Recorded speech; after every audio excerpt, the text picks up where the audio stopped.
Good morning. I am here with Include Me, and we are going to have another story time.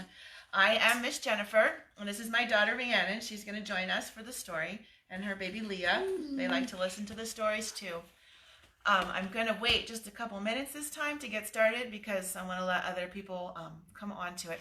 So I'm going to just tell you, this is the story we're reading, A Friend Like Simon. You already. I know, I just read it to Rhiannon. We practiced. So we're going to kind of talk about, Simon. you know, our friends, and sometimes our friends are different, do things different than we do, but there's always ways to be friends together. I have cerebral palsy. What kind of cerebral palsy I have? We're going to talk about that later, okay? All right, so I'm going to go ahead and start reading. Please feel free to ask any questions during the story. I might actually stop and ask a question myself. All right. This book was written by Kate Gaynot and illustrated by Catriona, possibly. I'm not sure if I said that right. Catriona Sweeney.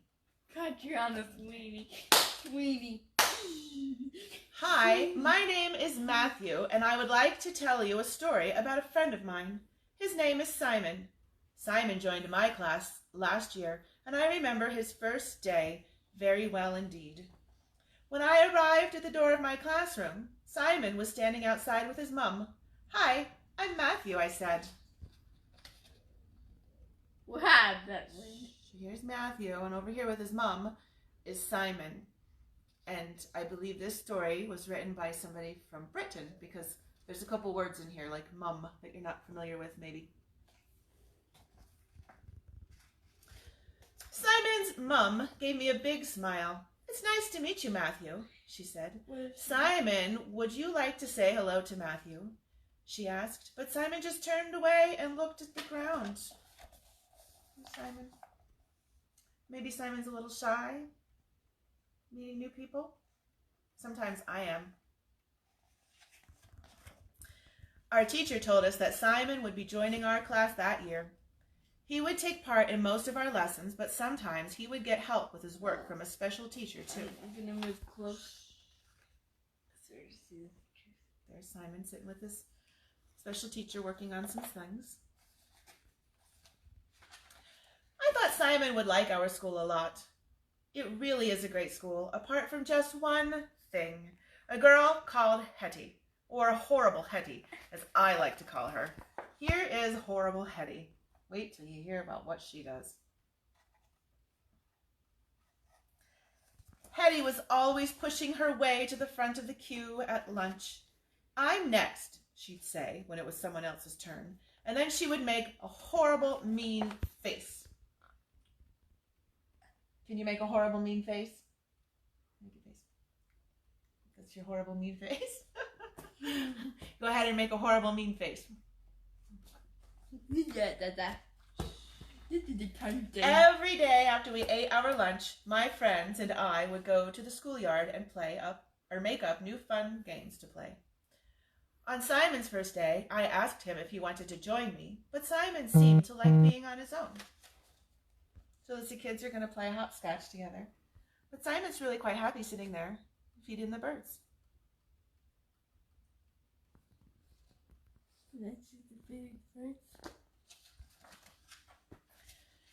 As time went by, I noticed how Simon acted a little differently from the other boys and girls in my class. Sometimes he would get upset about something small, like someone bumping into him by accident. No one could understand why, or even what he was upset about. Simon always liked to arrange the books and pencils on his desk in the same way every day. He didn't like it very much when anything changed at all. Sometimes he would get upset about things like the school bell ringing or having to move seats. There's a giant school bell.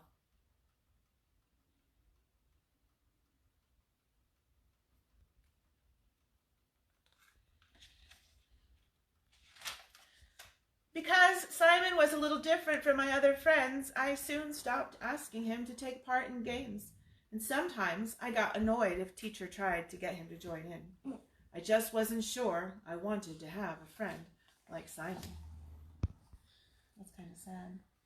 Why? I don't know if he wanted to be friends with Simon. I'm giving her kisses. When the time came for the big school trip to the fun fair, all the boys and girls had to pair up and find someone to sit with on the bus. "Why don't you and Simon pair together today?" asked our teacher. And there's the teacher. Okay, getting ready to go on the school bus. For what? The field trip. What? Where are they going?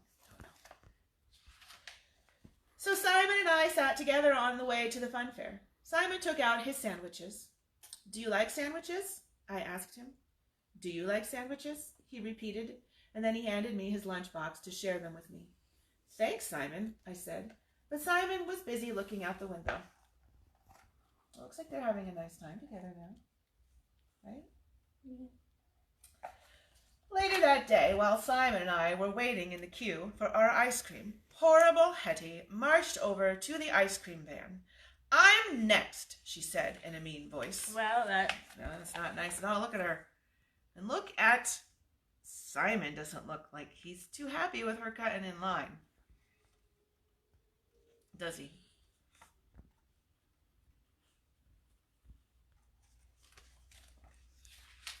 Just as horrible Hetty was starting to push her way in front of us to stop to the top of the queue, Simon suddenly shouted, "No!" very loudly indeed. Hetty got such a fright her pigtails flew up in the air. She quickly turned around and ran off. There she goes. well, that's not nice. No, it wasn't nice of her to cut in line. And Simon wasn't putting up with that. "Thanks, Simon," I said.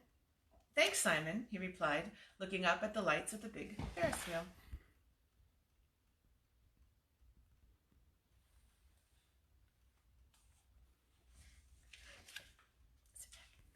Where's Chase? From that day onwards, I always made sure to ask Simon if he wanted to have lunch with me or play a game during break time. Some days he would join in, but other days he just wanted to be on his own, which was okay too. The other boys and girls in school soon learned that even though Simon acted a little different from us or didn't have a lot to say, he was just the same as everyone else in our school.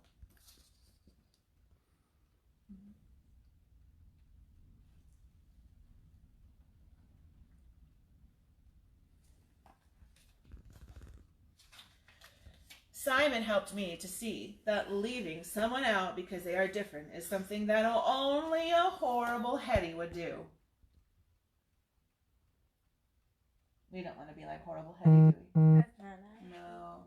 Maybe we could help horrible Hetty be nicer too, somehow. He also showed me just how great it is to have a friend like Simon. Do you have a friend like Simon? Why don't you tell me your story?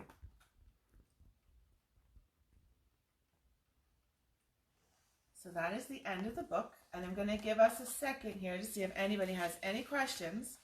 So we're going to just wait for 1 minute. So, I have questions. You have a question? I was going to practice making us wait, but she has a question. Go ahead. What's your question? So,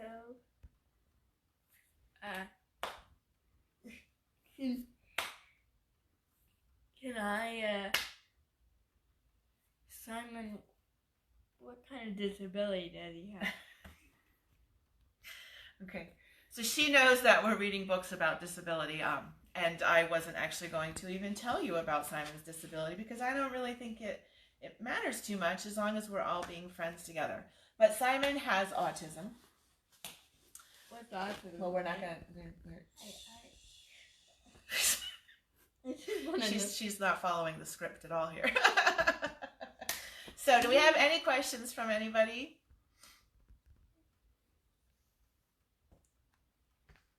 So there was things in here about Simon that were a little bit different. So his desk was very organized. Everything was all in its place.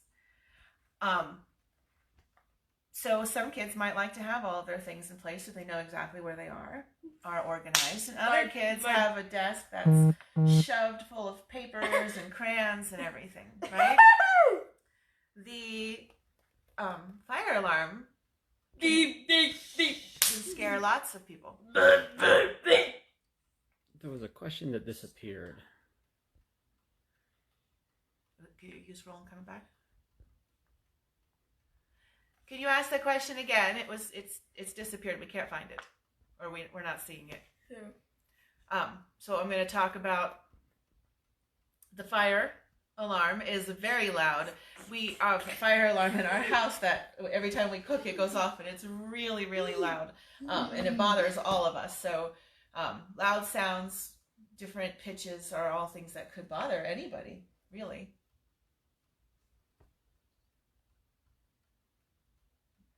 So while we're looking for that question, I want to show you the back of the book here. It says that there's a special story page, so you can share about a friend. Can I be friends with anyone who has autism? You can. You can be friends with anybody with autism or any disability. There's always ways, always fun things that you can do together. It's okay if someone doesn't respond to your questions. They're always listening. They're always there, and there's different ways that we can play together and be together. So, and to go on with that, I'm going to talk about a friend of mine. He does not have autism, but he's a really good friend of mine. So I'm going to share a story that I would encourage you also to do when we're done. My story is about my friend named Derek. And Derek and I would hang out together a lot before we all got stuck at home. So I drew a picture to go into the end here about my friend Derek. And Derek and I would sit and we would draw all kinds of pictures. Derek liked to draw Disney, and I didn't know too much about Disney, so I had to always look them up and draw them. Shh. Derek would joke around. How do I talk to someone with a disability? How do you talk to somebody that has a disability? Just like you talk to anybody. You talk to them respectfully.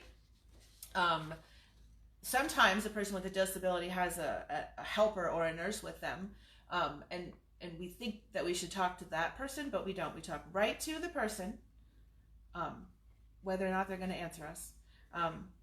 If a person is in a wheelchair, I always try to sit down in a chair so that we're equal, looking at each other. Stop for a second. I'm trying to think. Losing my train of thought here. Just respectfully ask questions. You can ask, how was your day? What did you do this weekend? And then you say, this is what I did this weekend. So, I'm holding this paper backwards. So this is Derek again. I'm going to keep going with my story.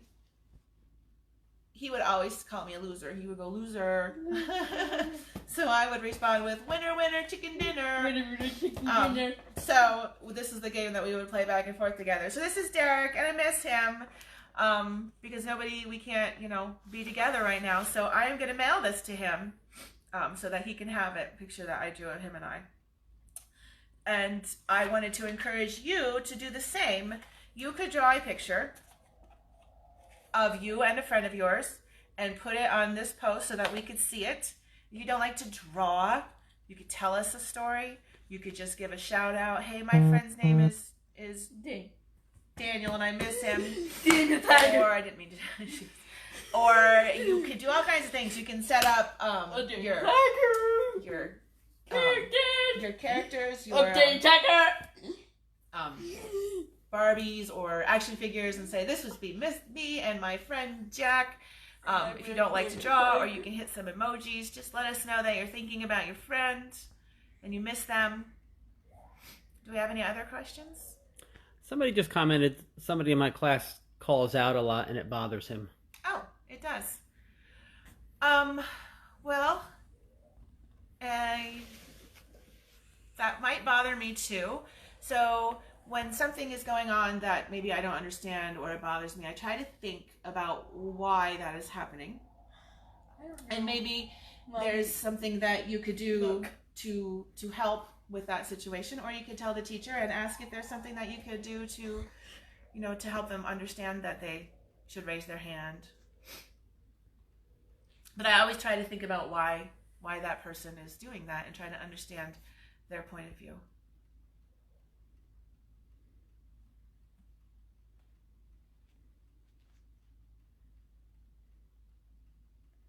What?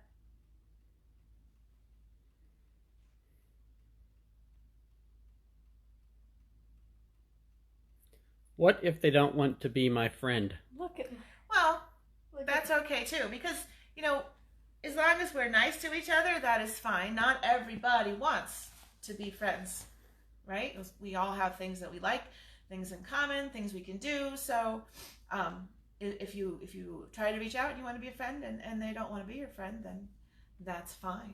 But it's still okay to walk down the hall and say hello or how are you today.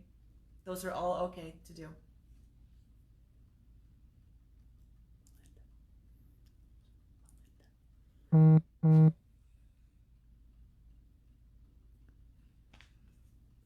I'm friends with everybody. Nicole. Somebody mentioned.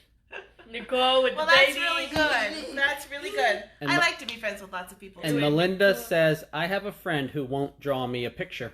Oh, I can draw you a picture, Melinda. I will draw a picture and send it to you. Anyway, what it got me thinking was that there was a word in the book that maybe you guys didn't know. The word was Q. Kept saying, well, Hattie jumped into the, pushed her way up to the front of the queue.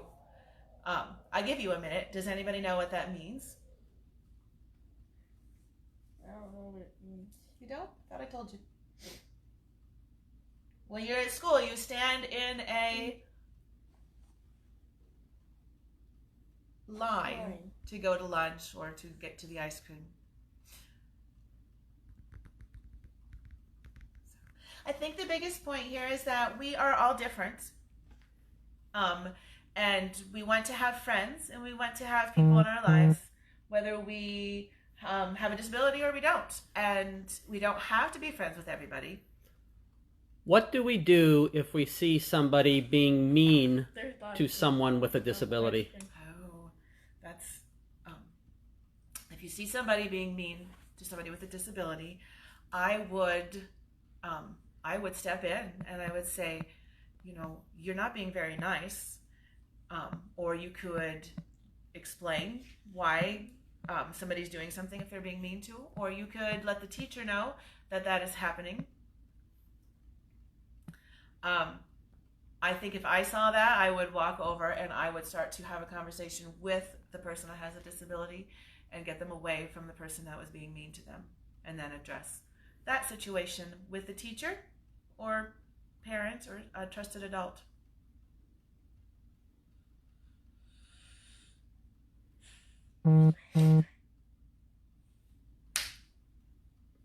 Yep. You could tell your teacher or your parent, depending on where you are. Somebody commented on that. I'm not jumping along.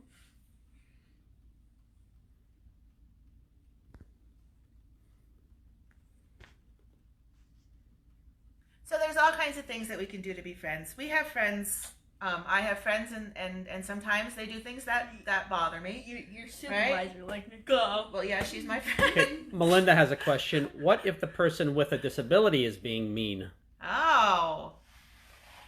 Well, then I would have to maybe talk to them and just say, I would say, Rhiannon, it's not nice when you're not being very nice to your brother, when you are not sharing your things, and try to explain what that means and help them understand how to do that, how to share, right?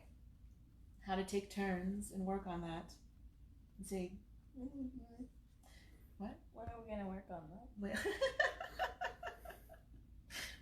We work on that every day. This is boring. We never did that. We never do that very often. We never did that very often. Yeah. Sometimes people don't know that they're being mean. They just don't understand that their words are hurtful. I miss Mrs. Brorian. I know. And I miss doing emotion. We do that at school. She misses school. Everybody misses school. I know I miss school.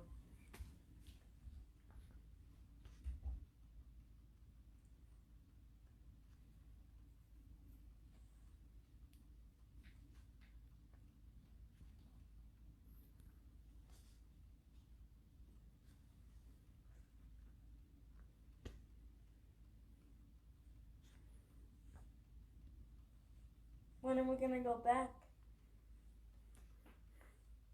Next year. Next year we go back to school, yes.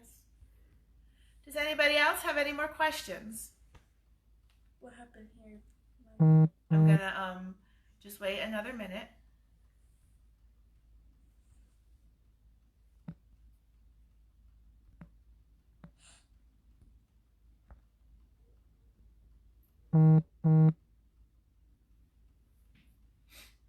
Melinda says she misses Rhiannon. Tracy says, great job. My son and I really enjoy your stories and the great ideas to get everyone included. Thank you. Thank you. Thank you. Don't forget to draw a picture, share a picture, tell us a story, any way that you feel that you would like to share about a friend of yours and why you miss them. That would be wonderful. Thank you.